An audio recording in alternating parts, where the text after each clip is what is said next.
Enterprise TV, a traditional. All right, if you just joined us, you're still on to Enterprise Morning, reaching you from Enterprise Television. And just before we went for that quick break, we were talking about allegation against President Bola Ahmed Tinubu, especially with regards to the legitimacy of winning the 2023 general elections. Babachir Lawal has it going that Peter Obi actually won that election and not President Bola Ahmed Tinubu, whom he said is very so arrogant. Emeka Madunago, are you there? Yes, I'm right here. I'm right here. All right, beautiful. So I would love you to speak on that particular matter, especially on the aspect of President Bola Ahmed Tinubu not winning the general elections. Yeah, thank you very much. Well, what I'd just like to say is that, to all intents and purposes, we know that INEC declared President Bola Tinubu of the APC as the winner of the presidential election. The matter went to the tribunal, up to the Supreme Court, and the final verdict was that the election was conducted, in substantial compliance with the Electoral Act and with the Constitution. So that is the key thing: substantial compliance. So unless we amend our Electoral Act and now give a different definition to what qualifies a candidate to be declared as the winner of an election, that is where we are right now. Of course, if you look at it based on some other parameters, according to was it Dr. Fayemi, the former governor of Ekiti State, none of the candidates should have even been declared as the winner. Tinubu shouldn't have been declared, because substantial compliance does it also have to do with the figures obtained. 90 million people registered for PVC.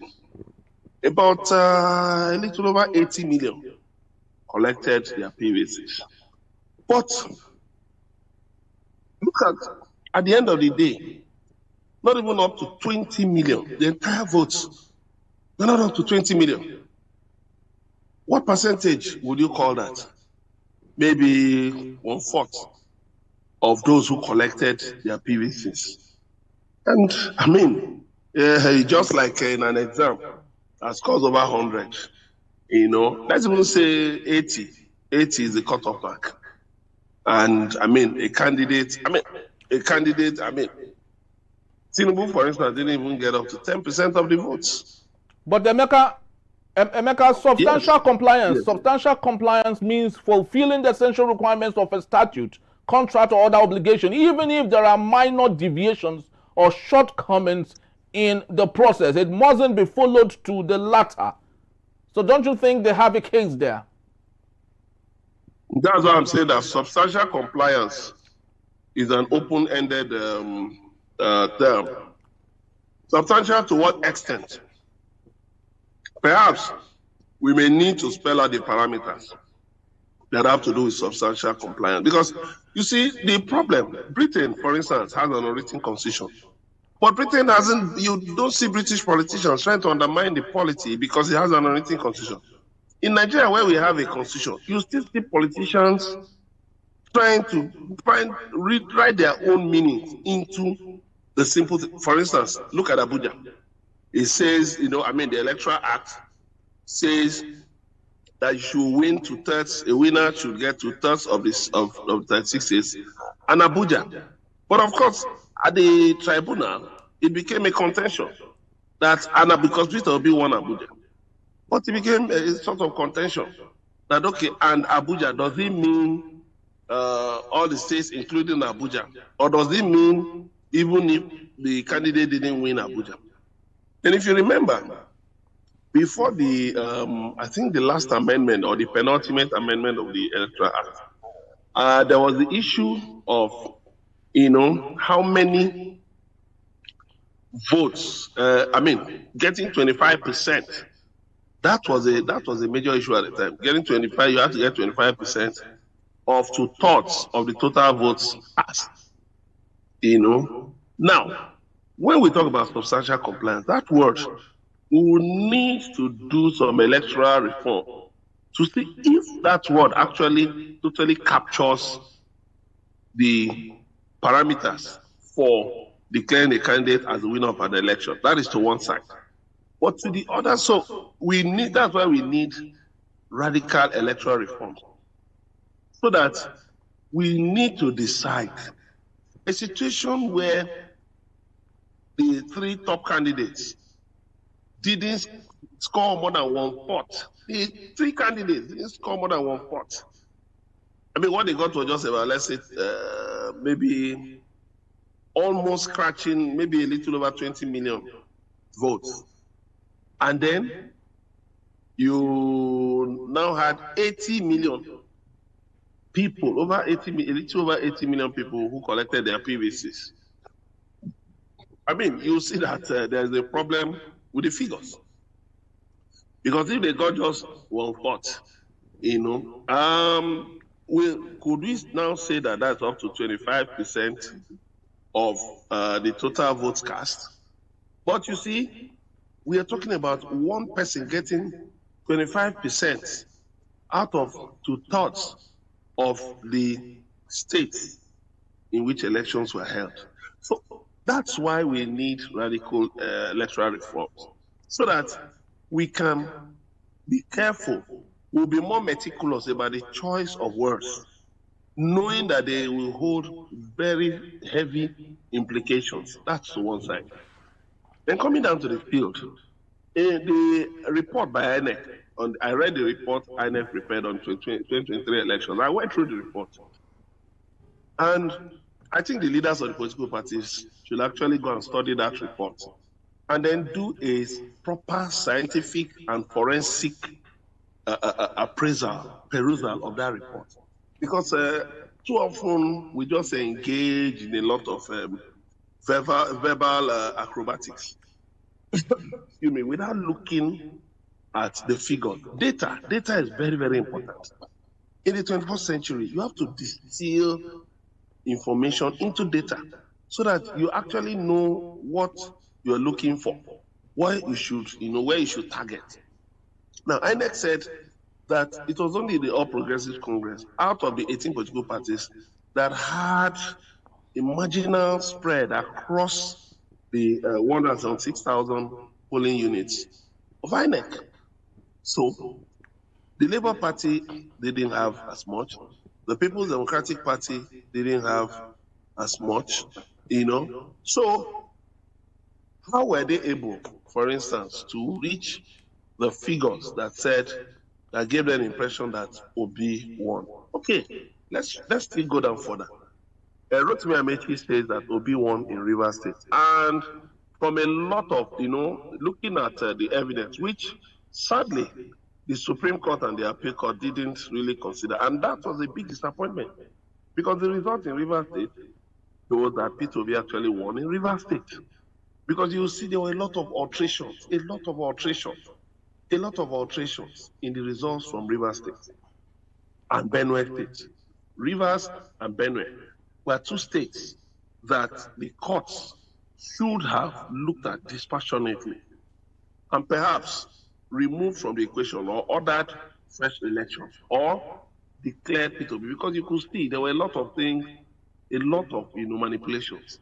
But sadly, the Electoral Act, unlike when Adams Oshiomhole was declared the winner of the Edo State governorship election, I think it was in 2008 or so, based on the fact that the courts removed, the tribunal deducted figures that were in contention in the result of the election. Okay, let us remove these figures, these areas that are in contention. Anywhere that was in contention, the court removed it.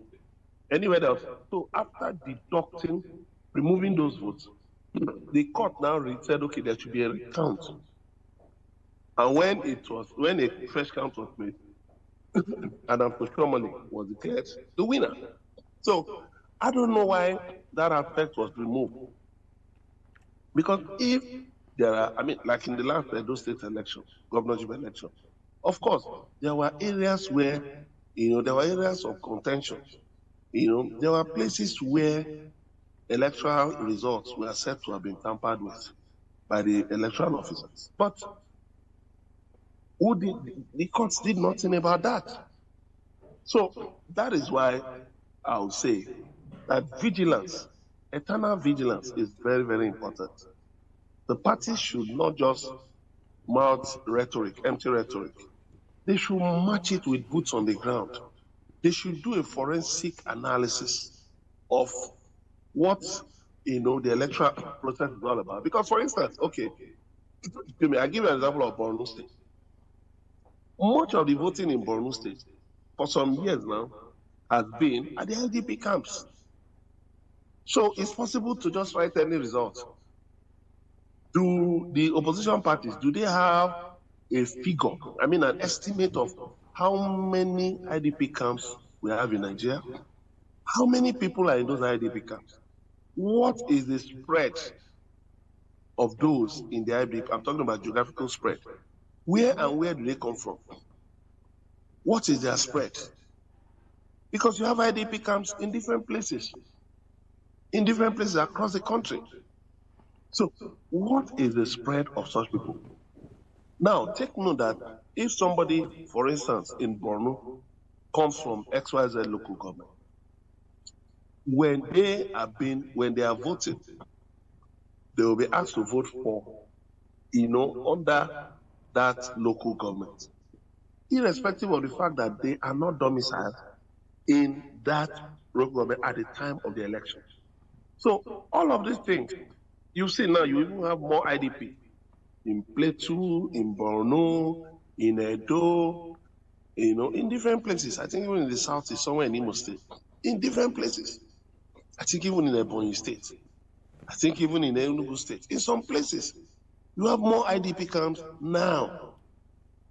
So you have to look at that issue. That's a major problem. That's a major problem in determining electoral outcomes. Then, how many people have turned 18 between 2023 and now? How many people? INEC is going to begin a continuous voter registration on August 18. Are the opposition parties going into the CVR with forensic evidence? Are they going into it? Have they gone back? To check? Because these things are not difficult. There are estimates. Look at NIN. You have data for NIN. You have data for BVN. You have data for driver's license. You even have data for dead people. They may not be actual figures, but they are estimates. And you can work with these estimates. So in determining these things, you need to go beyond just INEC was using this Amazon web service, which is an open thing. It's not reliable. That's why they said there were glitches. But the political parties, for crying out loud, the opposition political parties, to go and do their homework very, very well. I remember one time I attended the campaign flag up of a candidate in Imo State. He was running for House of Assembly, but he came to meet his kinsmen in Lagos. And a former minister, I don't want to mention his name, pardon me, who was the chairman of the occasion, he asked him a question. He said, in your constituency, do you know how many rigging points you have there? He asked him, he said 19.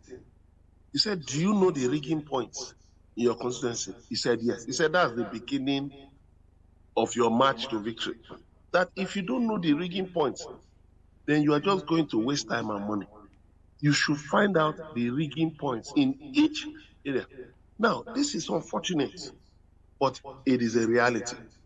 So we cannot, in trying to push for the ideal, ignore ignore those things that are glaring, those things that are staring us in the face. We cannot ignore them. We cannot pretend that these things don't exist. So that is why I urge the opposition parties. Yes, we can say, of course, people have dismissed it, you can't prove it. Yeah. To me, that is just rhetoric. Peter Obi won or whoever won. That is just rhetoric.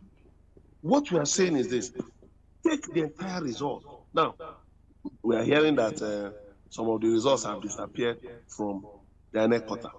But I want to believe that the electoral parties between 2023, the political parties between 2023 and now, they've had enough time to download the results on INEC portal. Then match them. They've had enough time to match them with the ones collected by their agents. In fact, collected from everywhere. I believe by now they could have got all the results because they were allowed to inspect the results. Get all the results. Put it together. There are people, there are data analysts in this country. We have so many. Even all over the world who can help you do a forensic analysis. We are going into another election, another round of elections by 2027. What are your specific goals beyond forming coalitions? What are your beyond forming the coalition? What are your specific goals? How do you intend to, upstage Bola Tinubu, who is the president?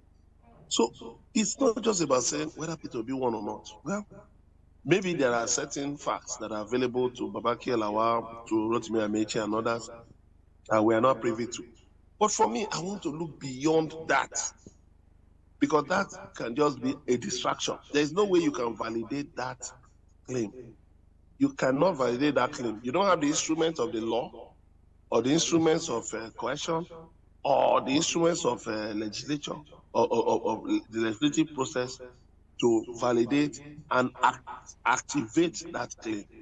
So instead of being distracted by that, engaging in waste of time, let's look to the future. What are we going to push for? The National Assembly right now is doing a review of the Constitution. How are the political parties, are they attending those zonal hearings? Are they pushing a case? Because all we've been hearing is just a state creation. We need 61 states. That is not the issue. We're talking about electoral reforms. We're talking about an electoral act that does not sufficiently address the challenges we have in our electoral process. We're talking about a constitution that needs, that everyone agrees needs to be reviewed holistically. So I think we should not allow that to take much of our time, so that we can recalibrate. The political parties can recalibrate their processes. The media too should recalibrate. But sadly, the Nigerian media promotes a lot of mediocrity. I say this without sense of responsibility. Some of the stories we pursue, some of the things we dwell on, Peter Obi will bring alcohol to the north. Peter Obi, those things are not, those things are just nursery rhymes. We have more serious issues. And you're saying this one, every day you look for Renault mockery, you look for all these characters. That is not the issue. Your job as the media, the fourth estate of the realm, has captured in Section 22 of the 1999 Constitution amended, is as a watchdog to hold politicians accountable, to drag their feet to the fire and keep it right there. That's our job. Our job is not to act as sounding board, for politicians. No, that's not our job. But too often, because of course, there's money to be made, advert, sponsorship, and all of that, patronage, and then we overlook our duties as agenda setters, as people who should hold politicians accountable. Thank you. So very well said, Emeka. You had going on so many things there, very so important. Recalibrating everything, especially from those in the opposition, the media, lots of people recalibrating. But the question is, how much of recalibration can we do when we cannot correct a wrong that had been done? Babachir Lawal had brought forward a very important allegation that I think, even if the Supreme Court had done what it is supposed to do, substantial compliance had been stated as the reason why President Bola Ahmed Tinubu had won the 2023 general elections. The question is, if votes truly do count in Nigeria, then all the recalibration would work. But in a situation where votes do not count in Nigeria, literally, how much of calibration can really correct the wrongs of the past? Yeah, sorry, with due respect, let me correct an impression. Yes, please. That votes don't count. Let me correct the impression that votes don't count. If the votes didn't count, they wouldn't be paying for it. They wouldn't come and come to the polling booths and tell you, see and buy, engage in what they call see and buy. That is when you vote for a political party, then you just tilt your ballot paper slightly so that they can see that you voted for them. Then you go to somebody who will give you some money. They wouldn't be doing that. But Emeka, you would agree with me. Yes, Emeka, you would agree with me that they have upgraded the scheme. It's no longer bad. You see situations where elections, polling stations where elections don't even go on, and you see votes that are being taken care of there. Let me tell you, do you know, even the US presidential election, there were electoral malpractices. Elon Musk, who was one of Donald Trump's supporters, didn't he do what do you call it? Giveaways. He asked people, he did, yes, giveaways. What is that? That's supposed to be an electoral offense. If you do that in Nigeria, you should be tried and jailed. But these things were allowed. Some of all these manipulations. My mom told me that when she was reading nursing in the UK in the 70s, that there was this election where, people went out and they were giving food to the homeless. They were giving out bread to the homeless. Inside loaves of bread, they had pounds. They had pound sterling notes inside the loaves of bread. My mother said she saw these things. She was a student in the UK. She said she saw these things. So all of these things happen all over the world. Electoral manipulation. So, look, you have to operate within the system you find yourself. You have to, that's why I said that a part of the calibration has to do with getting the figures. 1, 2, getting involved in the constitutional amendment process. The ongoing zonal hearings. The political parties have people in the National Assembly. What are they doing? What are they doing? Are they just preoccupied with issues of Natasha, budget padding, and all those tangential issues? The real issues are there. How are they pushing the interests of their constituents? All you see is just defection. People defecting without principle. They don't know that they are hurting themselves. Because the best interest of your people will not be served when you trade the electoral mandate for a morsel of bread, like Judas Iscariot, or for a mess of porridge like Esau in the Bible. What we need, there are a lot of issues demanding legislative oversight, legislative scrutiny. Look at words. Okay, let me give you another aspect. Look at words. How many words do we have in Nigeria? Some states have a wide coverage in terms of words. That's why you have more states, more local governments, in the north and the south, because they take this issue of delineation of constituencies very seriously. Now, the issue is ongoing now, delineation of constituencies. What are political leaders doing here and there at the local level? What are they doing to ensure to ensure that their interests are captured in the delineation of constituencies? So all of these things count. All of these things are very, very important. So when I talk about recalibration, I mean looking at the entire process and subjecting it to rigorous assessment, so that you can get a handle on the electoral process and push your agenda. Thank you. Thank you so very much, Emeka. Let's look at other matters, especially with regards to what Babachir Lawal has said. Because the truth of the matter is, up until today, the APC have been on the neck of Peter Obi. Every little thing he says, they want to go at it. The lots of things, and which is looking more like what Babachir Lawal has talked about. If the APC and President Bola Ahmed Tinubu truly won the 2023 election, then the big question is, why are they so scared of Peter Obi, the man?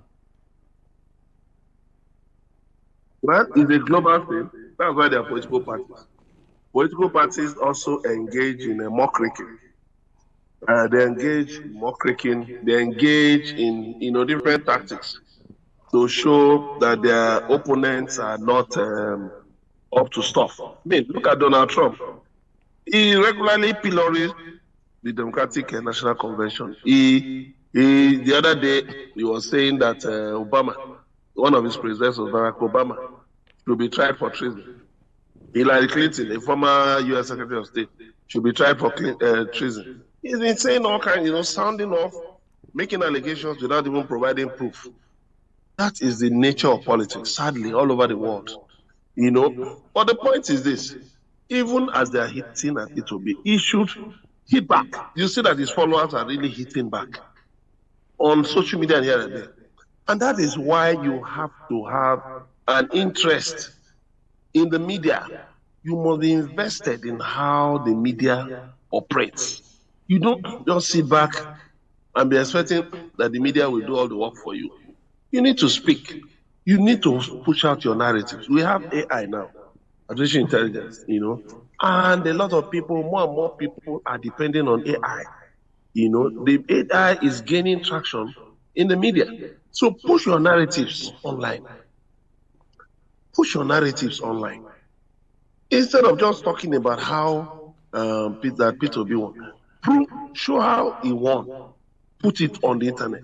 So that when people research this thing from around the world, they see your narrative.